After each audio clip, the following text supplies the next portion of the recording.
Hello and welcome to S24 Rundown. I am Hadiza Galadima and here is our news in brief.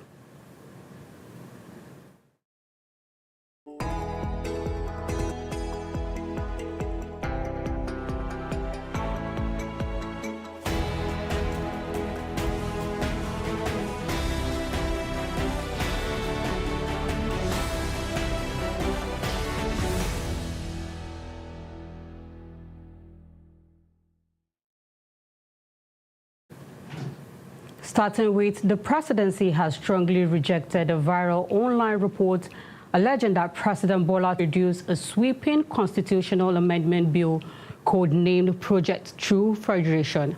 The false report claimed the proposed bill would change the country's name to the United States of Nigeria and abolish Sharia law in the northern region.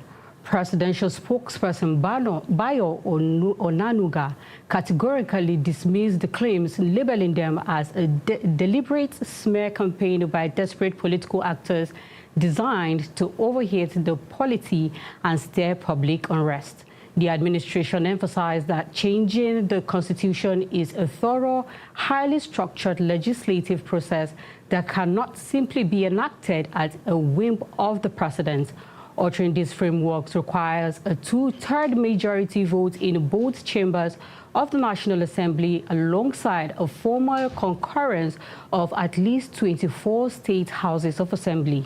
The State House urged citizens to disregard the fake news entirely, stating that the president remains fully focused on consolidating current economic reforms and delivering tangible dividends to the public.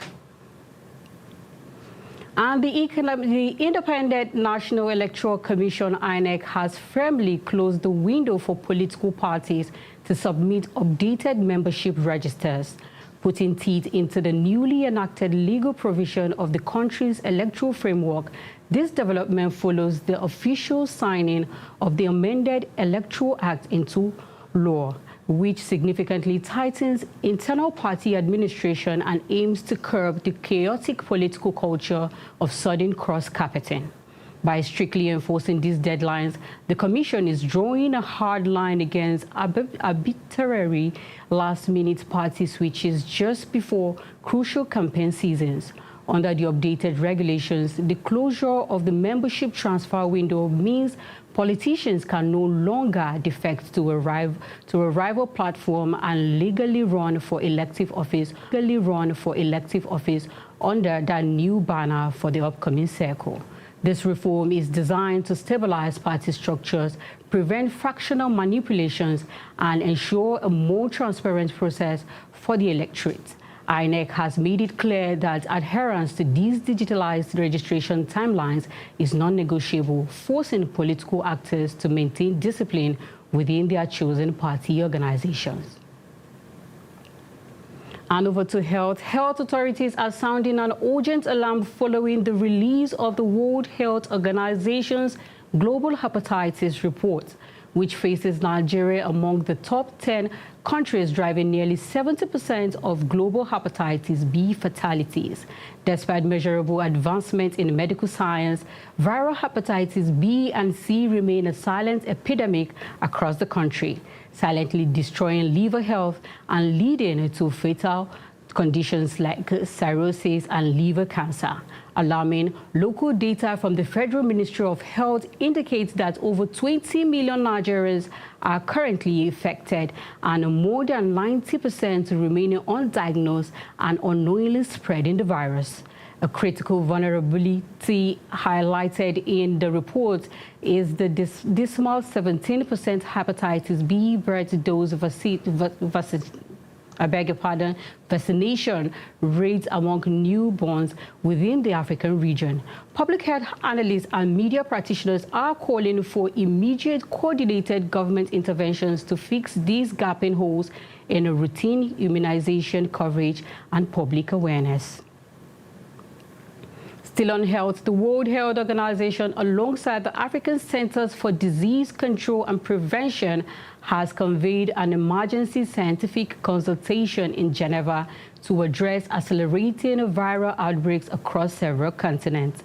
The high-level summit follows the formal declaration of a resurgence of Ebola Bondio strain in Central Africa as a public health emergency of international concern.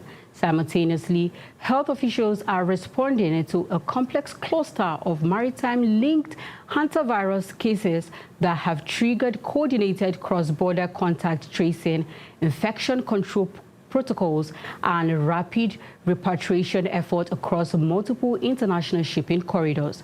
Global health ministers and technical experts are utilizing the emergency platform to pool operational data and fast-track the research and development of specialized medical countermeasures.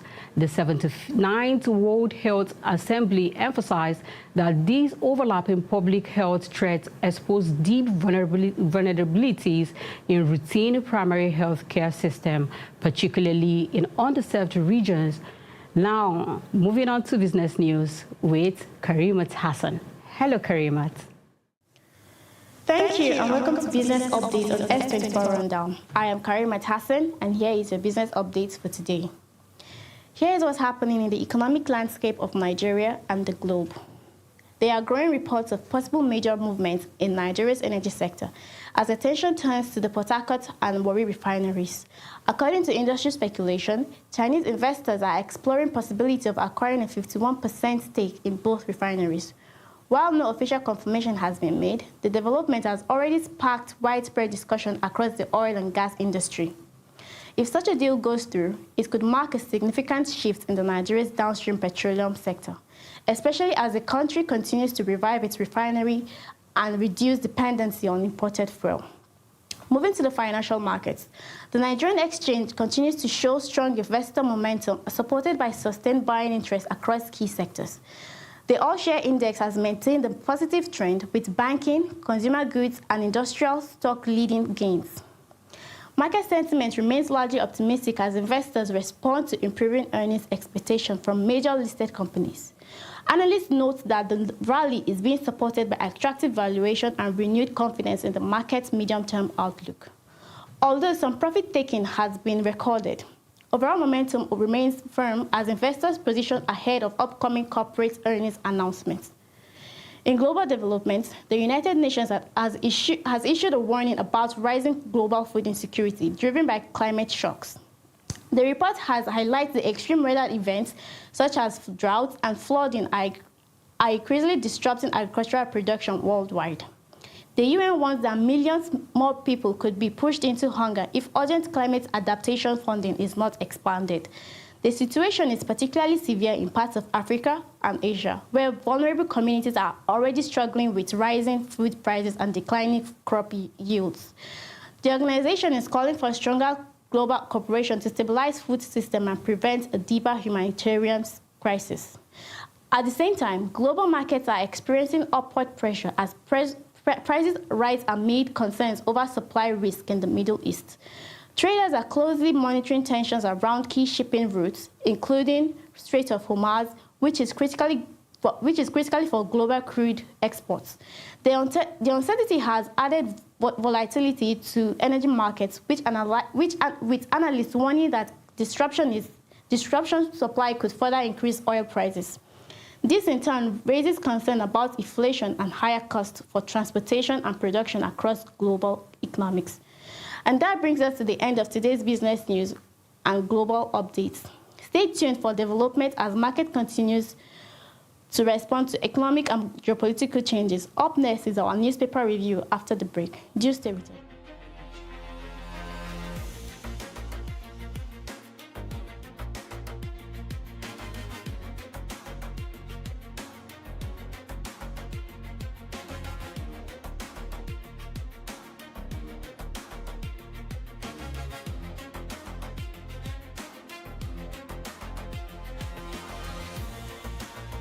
View segment with Abubakar Turaki.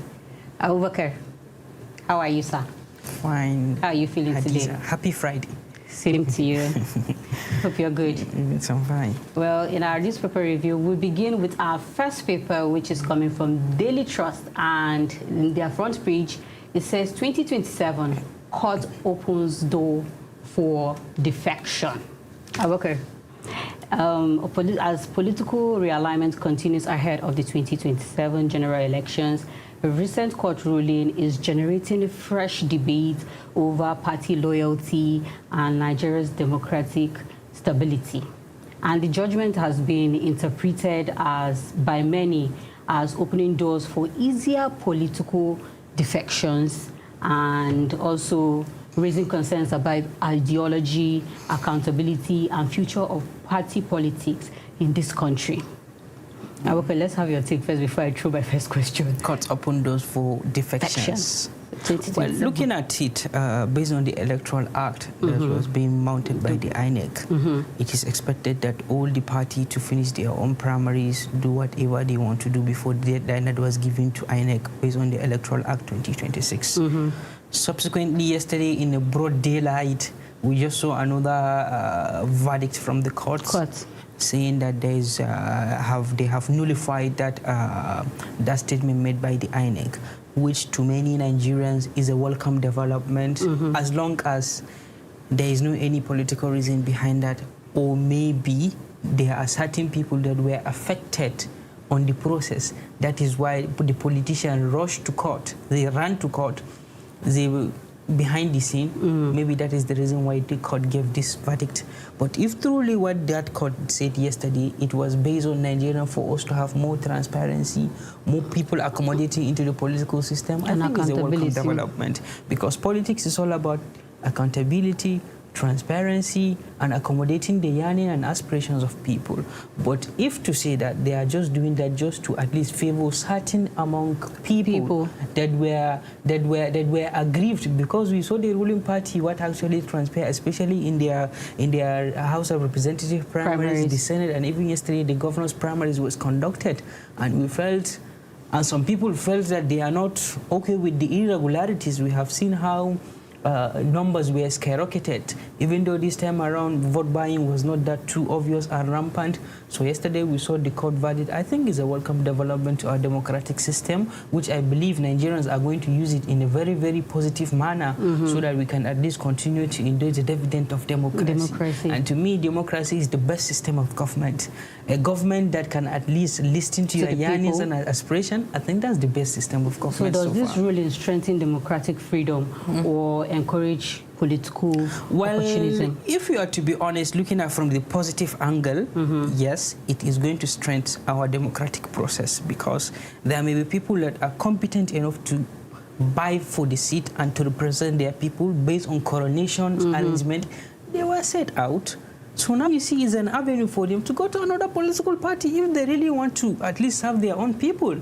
But based on what INEC did, INEC said that they just wanted to tame the proliferation of politicians trooping from this political party to another political party with any political cross-carpeting, which is going to be a kind of standardize our own democratic process. As I earlier told you, the Nigerian foreign policy is Africa, and always the stability of democracy in Nigeria is tantamount to the stability of democracy in the entire 54 states. So that is why. What impact could these increased defections have on political stabilities and voters' confidence ahead of the coming 2027 elections? I believe because for the past weeks, we have seen how the judicial system have been giving Nigerians a kind of an astonishing judgment. Since from Salem Mamman judgment, nobody even think that it could work. And it worked. And Nigerians are so happy. Because somebody that can loot the Nigerian resources and go scot-free is very, very discouraging. But we have seen how after the EFCC have completed their own investigation, they sent it to court. Court were able to do their own investigation, and they gave Valley 74 years or 75 years imprisonment. I think maybe this is what we call deterrence diplomacy. They're giving this deterrence for other people to learn from. Yeah, to learn from that. Do you think they will really stand by the words, at least because Nigerians have been saying our judicial system has lost their credibility for the longest time. And most people are even saying the ones that are given a deterrence to, most of them, they say they just do it for show. Because they might just be, but behind the curtain, something different entirely is going. Yeah, Hadiz, everything is possible in this country. If you remember just some maybe 8, 9 to 10 years ago, We saw how corruption cases have been going on in this country. We even saw an online fabrication saying that a huge amount of money was swallowed by a snake in this country. We even remember a donation was just sent to this country. Let me not talk that. Moving on. So our next front page headline, it says, Tinubu has no plan to abolish Sharia law and rename Nigeria. And this is coming from the leadership. Abubakar, the presidency has dismissed the widespread of speculations going around on social media as of, let me say, this morning about suggesting that Tinubu has got plans to rename Nigeria to the United States of Nigeria and also abolish Sharia law. Okay, so this development once again highlights the growing challenge of misinformation and lies being spread across social media. And some people are still saying, or like, let's say, Bayo Onanuga is actually saying this is the plot of other political enemies exactly, to stain the presidency and the president ahead of the coming election. So, like, what do politically sensitive rumors like this gain traction on social media, especially at a sensitive time like this? You know, it is expected from Bayo Onanuga as the presidential spokesman, SA to the president, to defend whatsoever the government said. You are not expecting that Bayo Onanuga to come out and say that, yes, my principal actually said that. So are you saying, like, there's an atom of, like, there's an iota of truth in the rumor? Of course there is. There's no smoke without fire. I don't want to. Today is Friday. No more heart analysis. No, you can still say out your mind, part your mind, because you are a Nigerian, so you are speaking as a Nigerian, and we have people who have the same thought line and thought pattern as you. So you voicing out what you have. The truth of the matter is, when the president came on board, we saw how he changed the national anthem. Are you not aware that Nigeria have a new national anthem now? I could remember, because they said it was only the coming of this president that we have two national anthems, we have two currencies. I'm sorry, with due respect and apology, do not misquote me. It is only in Nigeria that you have two currency, two national anthem, two emirs, and two governors. Do you need further explanation, or we should go? You can say expansion. Okay. When I say two governors, you know, Wike is the minister of FCT, but he has been interfering into Governor Fubara's administration. Is that not a duplication of work? Two currency. We have the previous currency, and we also have the new one, which is still in circulation, even though then we have two emirs. Emir Sanusi, even though court have actually gave verdict that he is now the current emir of Kano, but we still have Emir Sanusi and Emir Ado parading themselves as the emirs of Kano. Then what is the other one? Two national anthems. The previous one and the new one. So coming out by the presidency to say that Nigerians should debug that, why will Nigerians debug that? Because this 10th assembly, many people are calling this a 10th assembly, especially from Nigerians, that this 10th assembly is a robust term assembly. Because whatsoever the presidency want, it's just, they'll just do it within the blink of an eye. And for the president to come out and rename this country to United States of Nigeria or United States of Africa, or what they want to call it, is very, very possible. If you can remember, during the time of Olusegun Obasanjo, during when Gali Umar Nabo was the Speaker of the House of Representatives, they had what we call politics of Ghana must go. When Olusegun Obasanjo wanted to go for his third-term agenda, in a broad daylight, Ghana must go, filled with Nigerian currency, have been distributing to the lawmakers, trying to alter some part of the constitution, which is still applicable now. And you know, before the president do that, at least he need to have at least 2/3 majority of the members of the House of Representatives, and 24% out of 31 out of 36 states that we have in Nigeria. Don't you think that this is possible? So why will the presidency come out to tell Nigerians to debunk that? There is an element of truth, but I don't really want to speak. Since the presidency have debunked that, let us give them that benefit and welcome and embrace everything that comes from them with good heart and optimism. But the truth of the matter is the current administration, based on their own body language, some part of this country is enjoying the dividend of democracy more than the other part of the country, because the president is not the president of Southwest. Neither, he's the president of Nigeria. 36 states, 774 local government. He is our president, and we should not be expecting some huge amount of resources and allocation and project being sent to the certain part of the country, while the other part of the country is there dying in hunger, malnutrition, and insecurity. Well, okay, let's take it from this angle. Since the presidency has debunked the news and the rumors, let's take it as it is not what it is. Okay. It is not what it is, because the presidency has already come to say that's not what it is. So in a situation whereby false narratives has been flying up and down in social media, what steps can be taken in order to curb such information? As in, I mean, we're heading into a sensitive time. Period, yes. Of the like in Nigerian history and all that. So what can be done in order to curb all these misinformations ahead of the coming election? Social media regulation, massive reorientation, and sensitization through agencies like National Orientation Agency. And S24 and some other sister media agencies. We'll be glad to always, because that's what we stand for. So we'll definitely be glad to pass and sensitize people on the need of false narratives. If I keep on saying myself that Nigeria is the only country we have, let me borrow it from what Sani Abacha said, his soul continue to rest in peace. Nigeria is the only country we have. We must take everything, we must take a decisive measure in keeping our country stable, governable, feasible, achievable, and all the best. Abakari, we'll do this again on Monday, and that's it on Newspaper Review today. Up next is our S24 report, coming to you after the break.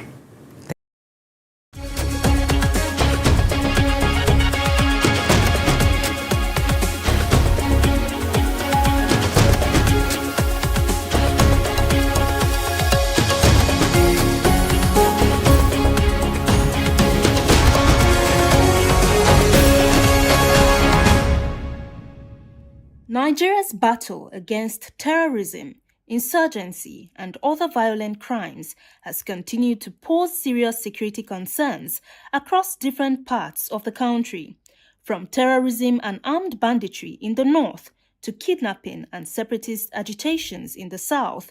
The nation's security challenges have continued to test the country's unity and stability. At the center of this fight is the Nigerian military, which has remained at the forefront of both kinetic and non-kinetic operations aimed at restoring peace and normalcy. Now, years of sacrifice, strategy, and battlefield experience are being captured in a new publication designed to preserve the lessons from Nigeria's long-running war against terror. At the National Defense College in Abuja, military officers, government officials, scholars, and other stakeholders gathered for the public presentation of counter-terrorism and counter-insurgency operations in northeast Nigeria, authored by retired Major General Ibrahim Manu Yusuf, a former commander of the Multinational Joint Task Force. Speaking at the event, representative of the Vice President, Dr. Aliu Umar Modibo, alongside the Minister of Defense and the Chief of Defense Staff, described the gathering as more than a book launch, but also a moment of national reflection on the resilience of troops and Nigeria's response to insecurity. Terrorist groups continue to adapt, recruit, and exploit vulnerabilities, yet our security forces have also evolved in response to these threats. Hence, results are expected, our capacity to confront and prepare those who seek destabilize the nation. I know it has been said, why does this seem that we're struggling? It is not because we do not have professional soldiers or professional officers, professional moderates. It's because asymmetric warfare is a warfare that depends on the cooperation and support from every Nigerian. The depth demonstration in these two worlds reflects profound insight into the management of counterterrorism and counterinsurgency within the Nigerian security landscapes. There are so many conspiracy theories out there, so many in the public domain about why the insurgency has continued to ladder. Given my vast operational experience, many believe that my case sites will provide answers to some of these concerns. Reviewing the book, participants described the author as dogged, committed, and resolute in service to the nation. They noted that although Nigeria's counter-terrorism operations have evolved over the years, the country still lacks a clearly defined national counter-terrorism policy. My view is that something like this is something that will take our armed forces far, and therefore believe that the insights that will emerge from this book will no doubt enrich national discourse and inform policy direction. The highlight of the event was the official unveiling of the book by Vice President Kashim Shettima, represented by Dr. Aliu Umar Modibo, alongside other dignitaries. For over a decade, Nigeria's battle against insurgents and terrorism has remained one of its toughest so far. Stakeholders insist that putting an end to this war requires a whole-of-society approach between all relevant stakeholders. From the National Defense College, I am Gloria Atam, reporting for S24 Television.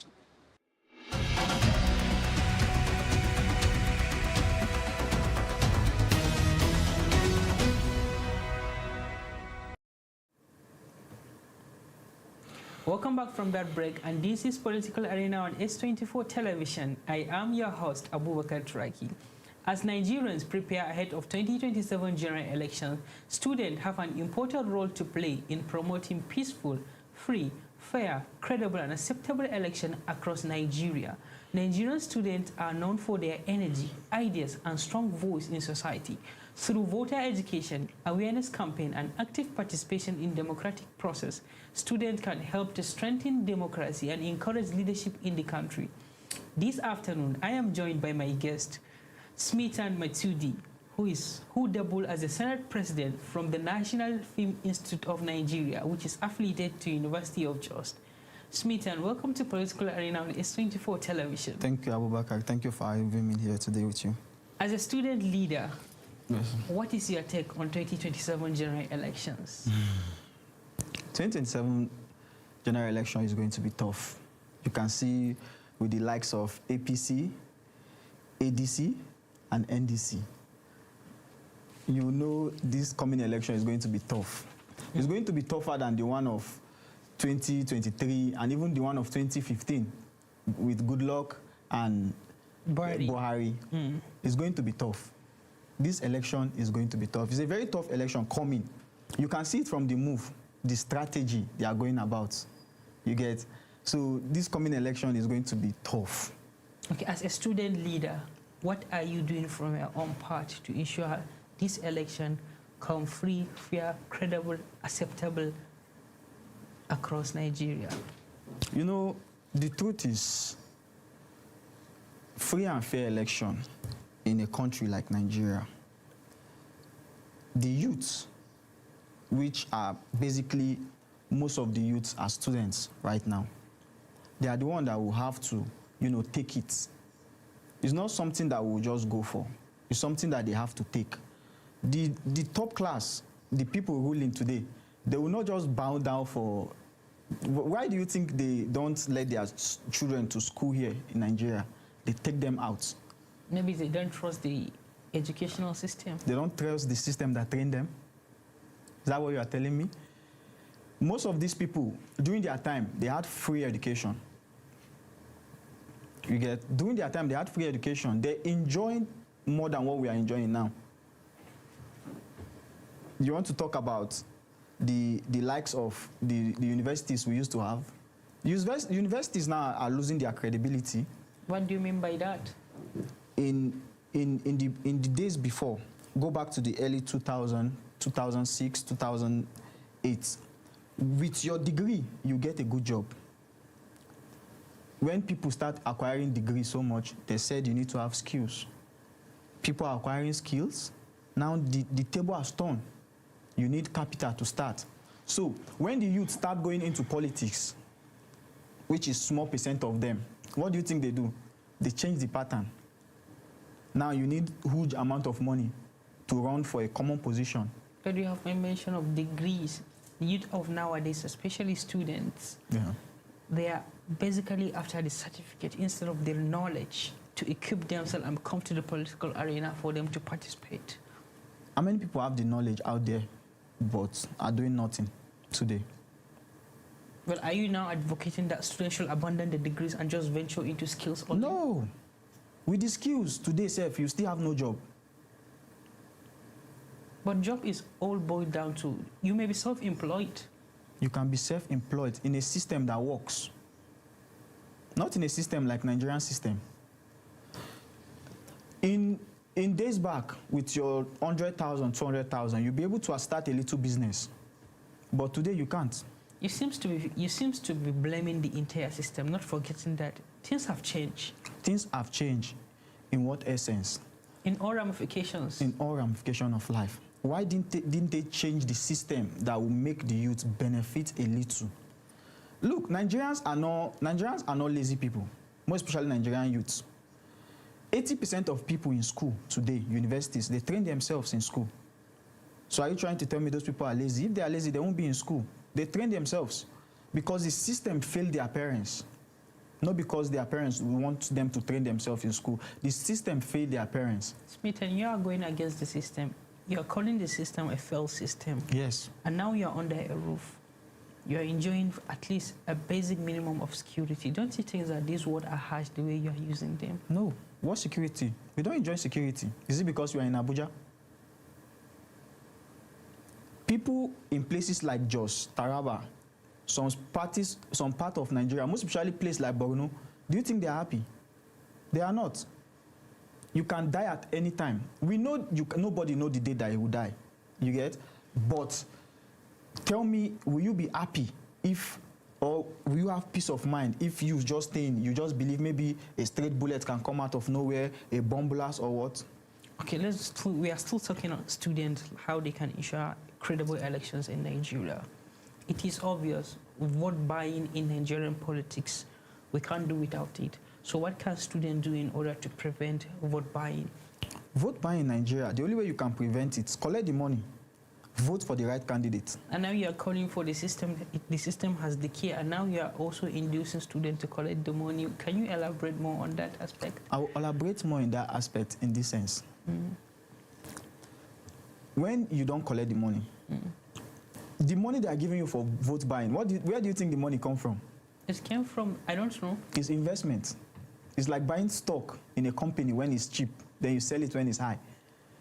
So you mean giving money is just a political strategy? Yes, an investment. That we call that political investment.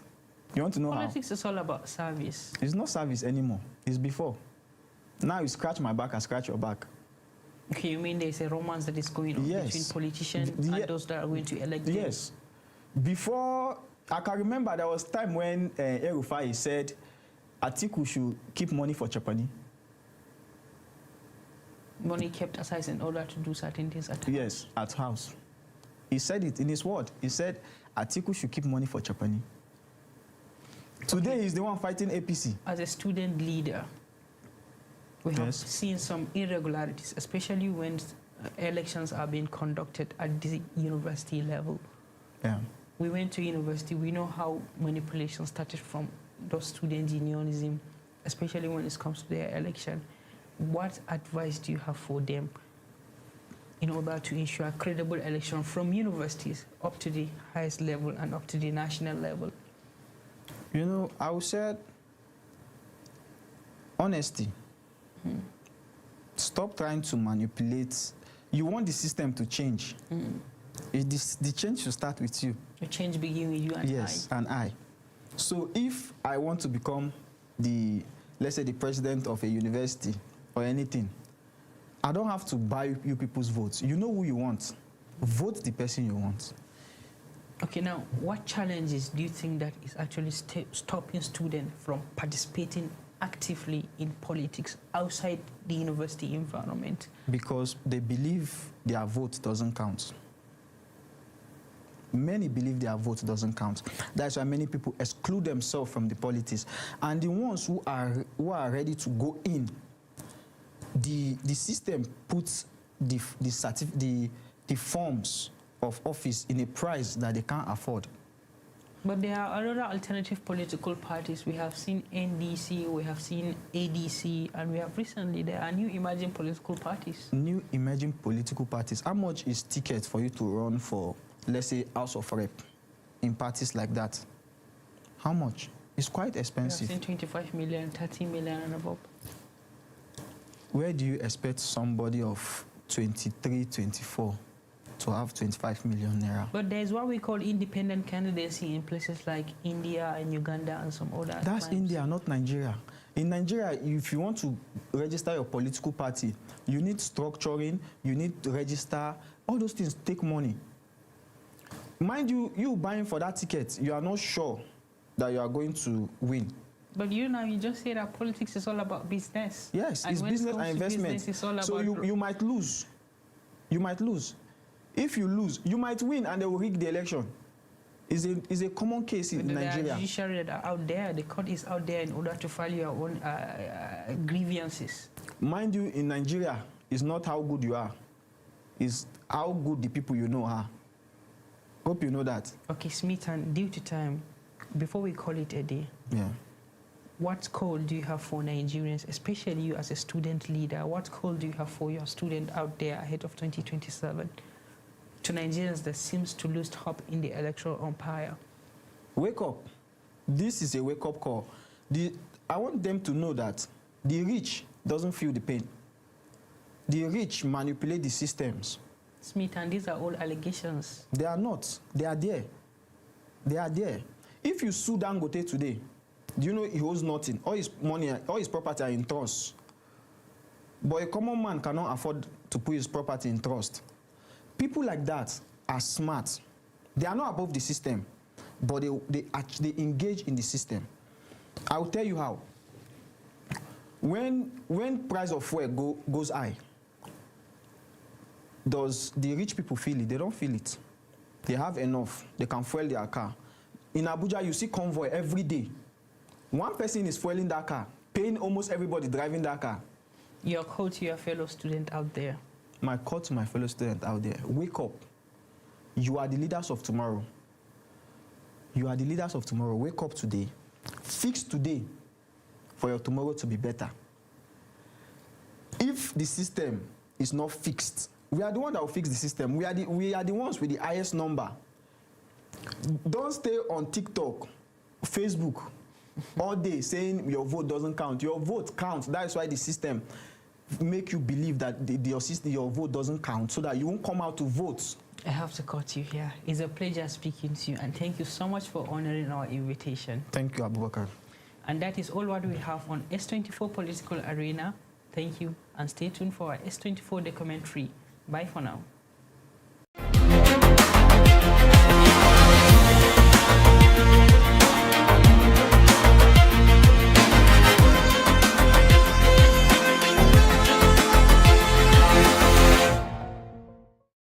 Now, one of the things that was interesting about being at NICTA and some of the research and people I've interviewed since is the fact that Nigeria and the wider African continent is a prolific user of systems, apps, websites, technology from the global north that is adapted for here. And is not necessarily adaptable to what you require, because obviously it's always coming from a slightly different place. This particular person was a call to action for, the continent's young entrepreneurs and creatives to sort of rise up and start creating content themselves for their own particular situation. So as a software developer and app and mobile and web-based apps and stuff doing cybersecurity, is it a sector that's large? Is it growing? Is it respected? Are you respected as a software engineer if you go into a large company now? as someone that can solve their problem and you're able to build it, or are they looking for someone who is cheaper because you're Nigerian to implement a system from IBM, for example? Are you able to come with the solution rather than just the ability to put the solution in place? You know, that is a very interesting question, you know, considering there is an online thing going on now where the CEO of MoneyPoint said something that was a bit, to some people, was controversial. But, you know, as a founder, you know, you begin to see some light in what he's saying, because let me start with this, you know, the environment has a way of shaping bright minds. And it's one of the things that I am even concerned about, because like he said, I also believe that intelligence is evenly distributed all over the world, right? But the environment you find yourself has a very huge impact on how you utilize those intelligence. Particularly day-to-day survival. Exactly. Yeah. So coming down to your questions regarding you know, content and building softwares and application that could possibly make life easier for maybe a corporation or a company, you know, speaking as a Nigerian, you know, it's quite challenging to build, let's say, a software for a company that, look, this is going to make your payroll easier, or this is going to automate your tax. You know, different kind of ideas that could help. It's could be challenging, because most times, most entrepreneurs are not necessarily concerned on how to even make things easier. They're mainly concerned on how to make more money. You know, because apparently they have staffs. It's not really easier coming from a founder's perspective. And I think that these are things that are a huge concern. So when you have a software application, and you know, not all founders will really embrace it. Change is good, but now they have to think about the cost implication, and most times people make decisions based on the costs. Speaking of content creation, I think Nigerians are incredibly creative. You know, we are very adaptable, and I think there's a huge opportunity. It's creating a lot of jobs for people that are just can't find something to do, but they find content creation as their place, and they use it to pass their message. And I think it's good because they use it to pass information. Even in the cybersecurity space, you know, we learn about, you know, somebody experiences something and he comes to share his or her experience online, and we know this is a security problem, and we get this information to, you know, help to build a better and more secure I software. just love the fact that people are supporting each other in an open source way, Yeah. whereas we have to have something that's, oh, this is open source. We go, well, Yeah. that's actually a good idea, because then it's controlled by all of these companies that are telling you that it's easier to use their application because it's worldwide and well known. Yeah. And you go, yeah, but it doesn't have the nuances that we need for it to operate in our environment. Because, you know, it's not that Nigeria is special. It's just that Nigeria is unique, and there's certain things that happen here in Nigeria that need to be done the Nigerian way because of the sector. Yeah. But that's the same in the UK, and that's the same in India or Absolutely. Brazil. I don't know why we still have this very white Western centric view of business in Africa, as in, what do they need? And they go, well, just to be left alone to get on with it themselves. They need access to finance. They don't need Yeah. help. They just need to, they can build what they need. Yeah. We don't need to do it. And I think it's a really interesting conversation, because is it a sector that you speak to young people, if you speak to young people or people that are thinking about careers in software development or cybersecurity specifically, Yeah. that they can see themselves working in that sector, but have and be respected, I guess, for picking that sector? Absolutely. I think it is a very respected kind of work, and a lot of youth will be very interested in this, because it's important, because every sector needs a cybersecurity analyst or expert or SOC analyst or a penetration tester, depending on what exactly you're doing. But every sector, you know, if it could just be, you know, because, you know, as a founder that is running an organization, you don't know everything. You need somebody that understands, you know, networking, and to understand how to prevent unauthorized access. So it's going to be very lucrative. And I don't think people don't really understand how important they really need this for their organizations. You know, when you see somebody comes out and say, my phone is hacked and they stole some money on my phone, or my social media, like you said earlier, is hacked, it's because you do not know how to secure yourself, and you don't have a kind of someone that could help you prevent these things from happening to you. So, you know, we really don't have products that are sold to us in this way, as in, like, this is a really good, secure phone, and it does what every other phone does. We're always, we focus on brands. We don't think about how secure they are. Yeah. If someone came to you and said this is the most unhackable phone in the world, and it happens to be made by ABC Limited, would you think it was still unable for you to access all of your smartphone apps, use your bank, do all that stuff, and make a phone call if you needed to? We call it a smartphone, but we very use it as a phone anymore. You know, I mean, we communicate through WhatsApp, WhatsApp video, WhatsApp calls. We don't use the telephone network as such. It's a really interesting concept, isn't it? It is actually. There are actually devices that are unhackable, honestly. But like we said earlier, the weakest link for an attacker is the human. So if they can gain access to you, or if you give them by yourself without you knowing, everything is basically hackable.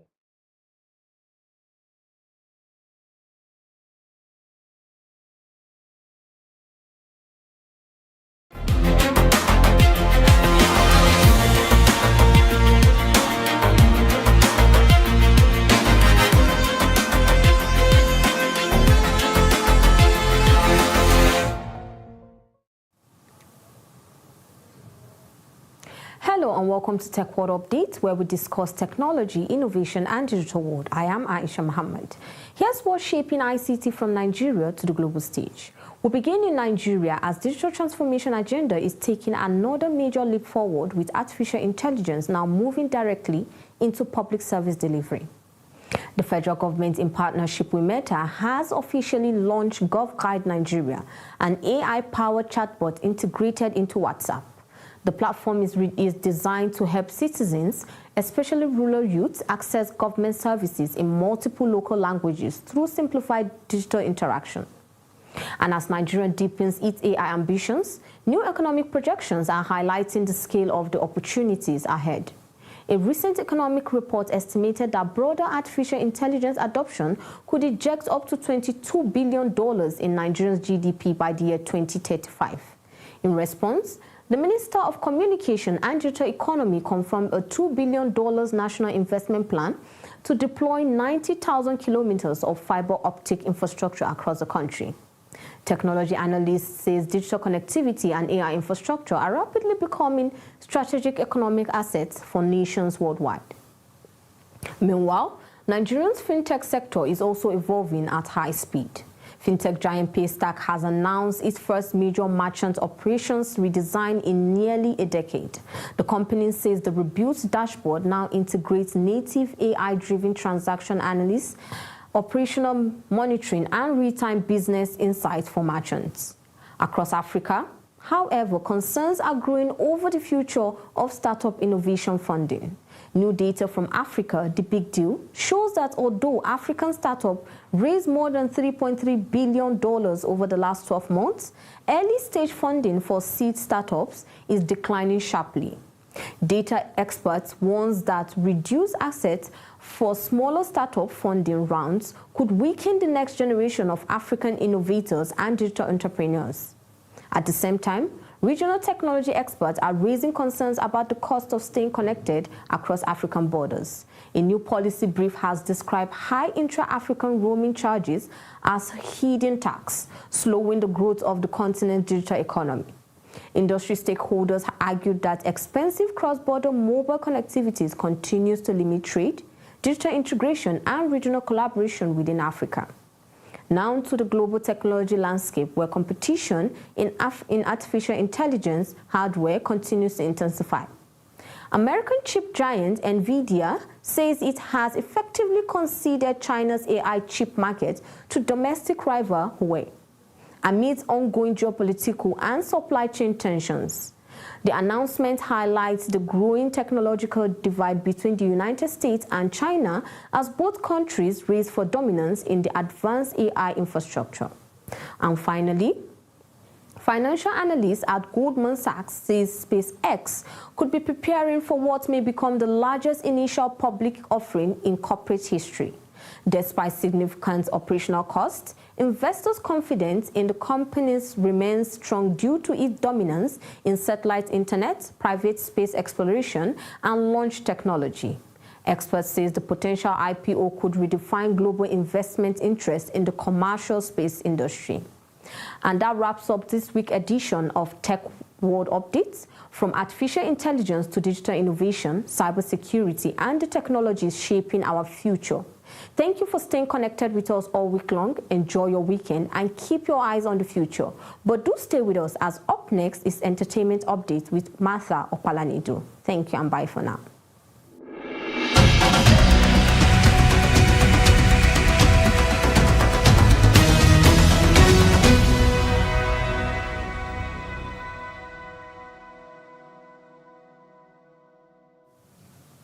If your week was boring, then thank God it's Friday, because I'm leaving you with pure vibes, hot headlines, and stories that will definitely fix your mood. From celebrity baby announcements to Afrobeat taking over the world and a cultural festival that looks like a live fashion fun-way show, the internet has been eating good. So welcome to Entertainment Update with me, Martha Opalanedu. Now, first things first, love is definitely in the air. Or as Kiss Daniel once said, love is in the air, wear face masks. But honestly, at this point, forget the face masks, I beg. This love is too strong. That is, if you mistakenly inhale it, you might just wake up doing maternity photo shoots next week. Celebrity couple Temi Otedola and Mr. Easy have officially announced they're expecting their first child together, and social media has completely lost composure.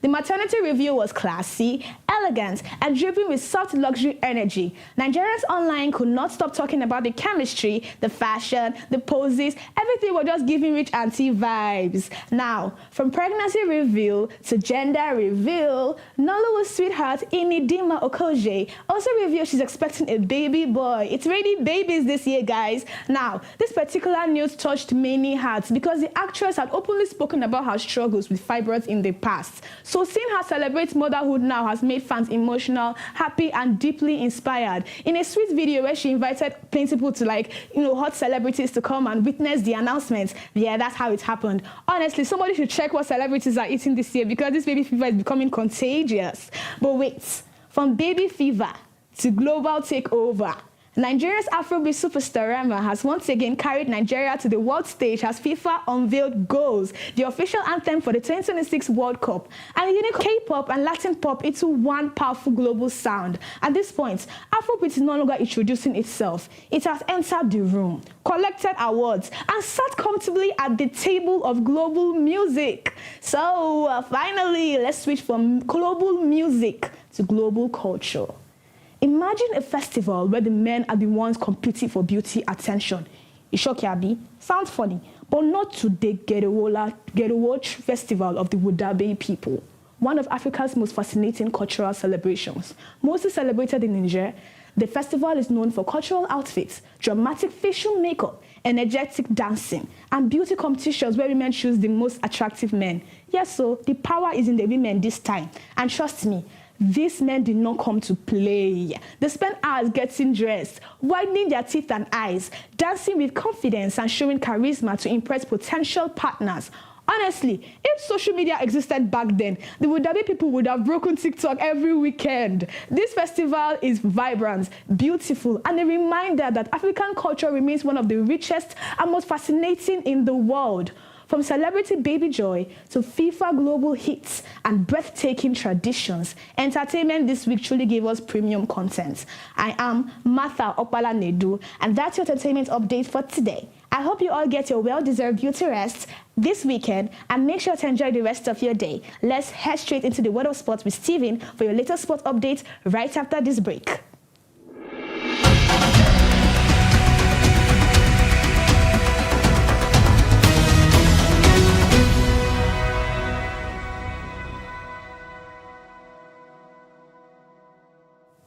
Welcome back from that break.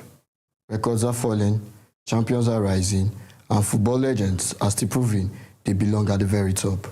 From Cristiano Ronaldo's emotional triumph in Saudi Arabia to Norway's World Cup ambitions and Nigerians' growing cricket excitement, here's your latest sports updates. We begin in Saudi Arabia, where Cristiano Ronaldo has finally won his first major trophy with Al Nassr after guiding the club to the Saudi Pro League title in dramatic fashion. The Portuguese superstar scored twice in a 4-1 victory over Denmark FC on the final day of the season to seal the championship.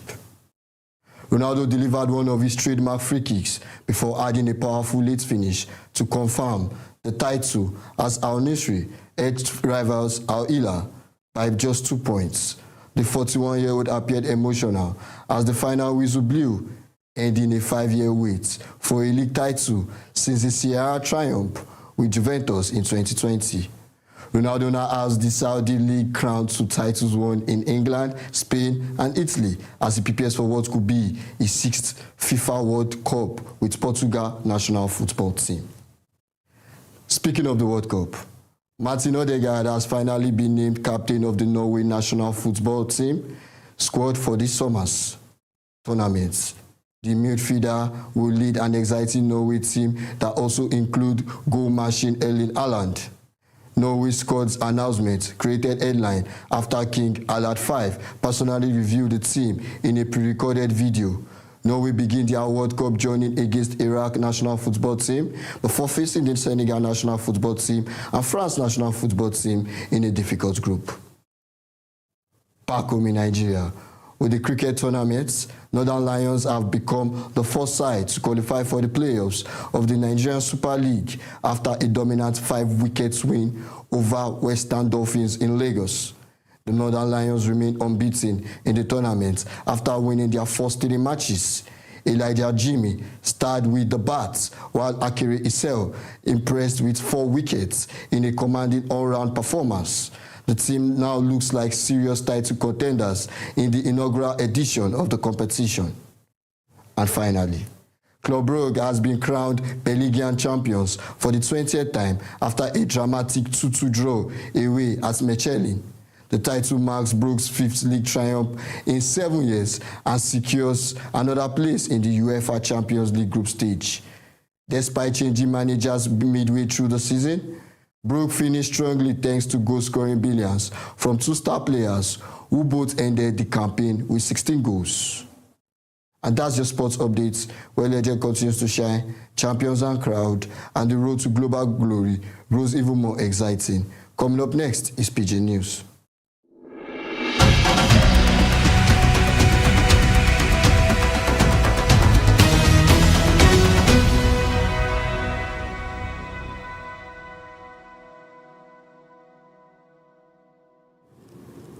My people, I greet you now. My name now Onye Shukra, and are the correct story sets where I carry come giving us to.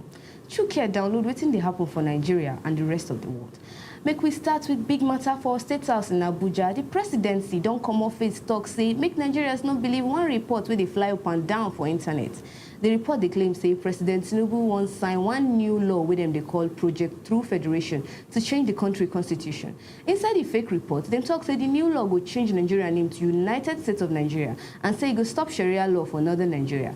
But the president's special advisor on top media matter, Bayo Onanuga, don't talk say everything now wash. He say make people no believe him. Now people will want spoil government's name and cause wala for country. Now when them they spread the lie. The president clear the matter on how law they work for Nigeria. Them say to change anything for constitution no be more you. First, 2/3 of people of Senate and House of Representatives must agree. And on top that one, at least 24 state houses of assembly for the country must support them before any change go fit happen. The State House tell Nigeria made them true where the fake news for those being say President Tinubu they facing work to repair the country economy and make life better for citizens. As we talk about the law matter for country, make we look wetin dey happen for inside our politics. The Independent National Electoral Commission, where we sabi as INEC, don't lock door for political parties wey want send new list of their members. This one they happen because of the new Electoral Act law where them don't sign. The new law they strict where and they try stop all those politicians where they like to jump from one party to another where them they call cross-carpeting. Anyhow, when election don't close, what in this new rule mean be say any politician will not register with a party before closing date. In no go fit jump, go another party, go to context for this election where they come. The rule, they try to make politicians get level where and stop rough play inside party and make voting clear for everybody.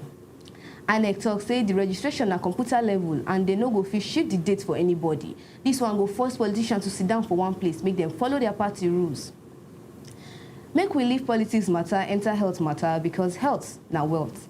And the news today where they come out from that side today, they heavy. Health people, they raise serious alarm after World Health Organization, where we sabi as WHO, come out reports in Nigeria, they among the top 10 countries where hepatitis B, they kill people well for the whole world. Nigeria and other 9 countries join body carry almost 70% of hepatitis B deaths for the world. Even though medicine don't advance, hepatitis B and C still be like silent killer for Nigeria, as sickness they damage people liver and they cause big sickness like liver cancer. The Federal Ministry of Health talks say more than 20 million Nigerians get the virus right now. The worst part, we say over 90% of these people no even sabi say they get them, and they carry and give another person without even knowing. The report talks say only 17% of small pikin wey dem born for Africa, they get hepatitis B vaccine injection for straight after they born them. Doctor people call on government, say make them quick do something, make them bring testing machine close to the people, make treatment cheap where, and make sure say people with their villages and towns go get the vaccines for free. My people, as Nigeria they fight the whole matter, the whole world said they boil as big sickness they catch global tension. The World Health Organization, where they call WHO, and African Center for Disease Control, don't give emergency meeting for Geneva because of heavy sickness where they spread for inside some countries right now. The meeting starts where they declare one type of Ebola, where they call Ebola Bundio, don't return for Central Africa, and it don't turn big emergency matter for world. Aside from that one, another virus, where they call antivirus, they spread through people where they work for sheep, and healthcare workers, they trace everybody where don't touch body with sick people to stop the spread. Health ministers and book people from different countries, they use this meeting, share information, so them fees quickly find proper medicine and vaccine. For the 79th World Health Assembly where them hold, leaders talk say this sickness show the local hospital for areas no strong reach.